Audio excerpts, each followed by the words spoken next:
I used to believe that nothing could come between me and Sarah. We had been inseparable since childhood, finishing each other's sentences, laughing at inside jokes no one else understood, and standing by each other through heartbreaks and triumphs.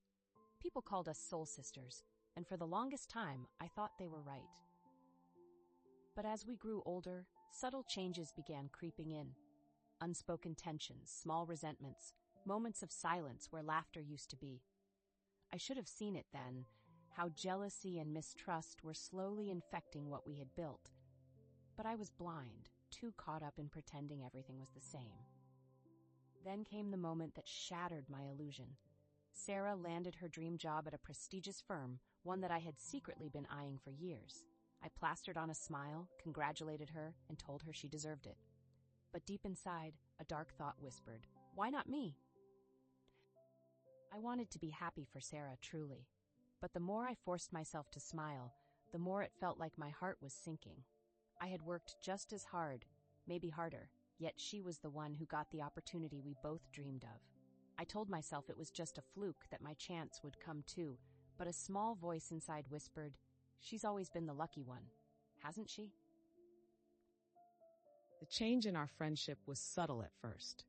I found myself making excuses to avoid our usual coffee dates, not because I hated her, but because I couldn't trust myself to keep the bitterness from slipping out. She must have sensed it too. Her messages became less frequent, her laughter a little more guarded.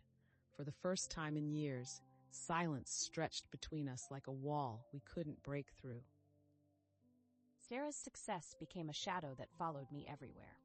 At gatherings, people praised her achievements, while I stood quietly, nodding along.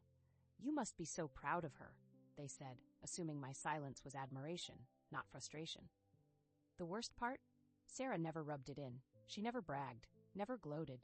She even tried to downplay her victories as if sparing my feelings. But that only made it worse. It made me feel small. I started nitpicking her choices, finding reasons to justify why she didn't truly deserve what she had. She only got the job because of connections. She's not actually that talented. I could have done better. These thoughts weren't fair, but they festered in my mind, twisting my perception of the girl I once called my best friend. The final straw came when Sarah was offered a project that required teamwork. She reached out to me, excitedly saying, "This could be our chance to work together again." But instead of feeling joy, all I heard was pity. Did she think I needed her charity? That I was some lost puppy she had to pull along on her grand journey to success? "I don't think I have time for that," I replied coldly, watching the excitement drain from her face. I hated the way she looked at me, like she was trying to figure out what had changed, like she knew something was wrong but couldn't quite put her finger on it. I wanted to tell her it wasn't her fault, that I was just lost. But I didn't. I just let the distance grow wider. Sarah eventually confronted me. She asked me what was wrong, why I had been pulling away. She wasn't angry, just hurt, confused. I could have been honest, told her how I felt overshadowed, how I resented my own shortcomings more than I resented her success. But instead I let the bitterness spill out in the worst way. "Not everything is about you, Sarah," I snapped. "Just because your life is perfect doesn't mean everyone else's is." The look on her face shattered me. For a moment she opened her mouth to speak, then closed it. Finally she nodded, swallowing back whatever words she had wanted to say. "I get it," she whispered, turning away, and just like that, something between us broke beyond repair. Days turned into weeks, and neither of us reached out. I thought about texting her so many times, but my pride held me back. Then one day, I saw it. Sarah had moved to another city for a bigger opportunity. She hadn't told me. She hadn't even said goodbye. I stared at my phone, her name glowing on the screen, my fingers hovering over the keyboard. But what would I say? I had let my jealousy, my insecurities, destroy something beautiful, and now it was too late. She had moved on, and I was left behind, alone with my regrets. I knew things were different when Maya stopped calling. It wasn't sudden. It was a slow drift, like a boat untethering from the shore. We still exchanged pleasantries in the group chat, still commented on each other's posts, but the warmth was gone. I would type out messages, long ones, explaining how I missed our talks, but I always deleted them. Maybe she felt the same hesitation. Maybe neither of us wanted to acknowledge how far apart we had drifted.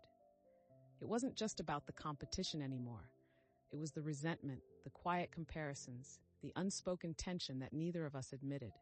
The jealousy had morphed into something uglier, an invisible wall we had both built but refused to break. One night, I saw her at an event we both would have attended together before. She was laughing, surrounded by new people, looking happier than I had seen her in months. I wanted to believe I felt nothing. But deep down, I wondered if she had replaced me, or if I had replaced her too. Was this what friendships were destined for? A slow erosion until we were nothing more than familiar strangers? The tension between us finally exploded over something stupid. It wasn't even about the original jealousy anymore. It was something small, an offhand comment, a misunderstanding, but it was enough to light the fuse. Maya accused me of always acting superior, of always needing to win. I shot back, saying she was the one who was insecure, always needing validation. The words were sharp, cutting deeper than we realized in the moment. I should have stopped. I should have backed down, but I didn't. Neither did she. We threw accusations like daggers, reopening old wounds, blaming each other for things we had never voiced before. It wasn't just about the competition. It was years of silent grievances spilling out in an ugly, irreversible moment. And when it was over, there was nothing left to say. We had burned the bridge completely. Days passed, then weeks. Neither of us reached out. At first, I expected an apology, maybe even a reconciliation. But as time went on, the silence between us felt final. It was easier in a way. Without Maya, there was no competition, no comparisons. But there was also no one who knew me the way she did.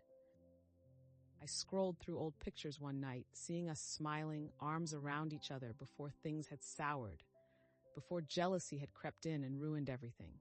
The memories felt distant, like another lifetime. Part of me wanted to reach out to say I'm sorry. But another part of me knew we had crossed a line we couldn't uncross. Some friendships don't end in explosions. Some just fade into silence. I still think about her sometimes, not in a painful way anymore, but in a what-if kind of way. What if we had talked things out earlier? What if we hadn't let jealousy take over? Would we still be friends? Or were we always meant to drift apart?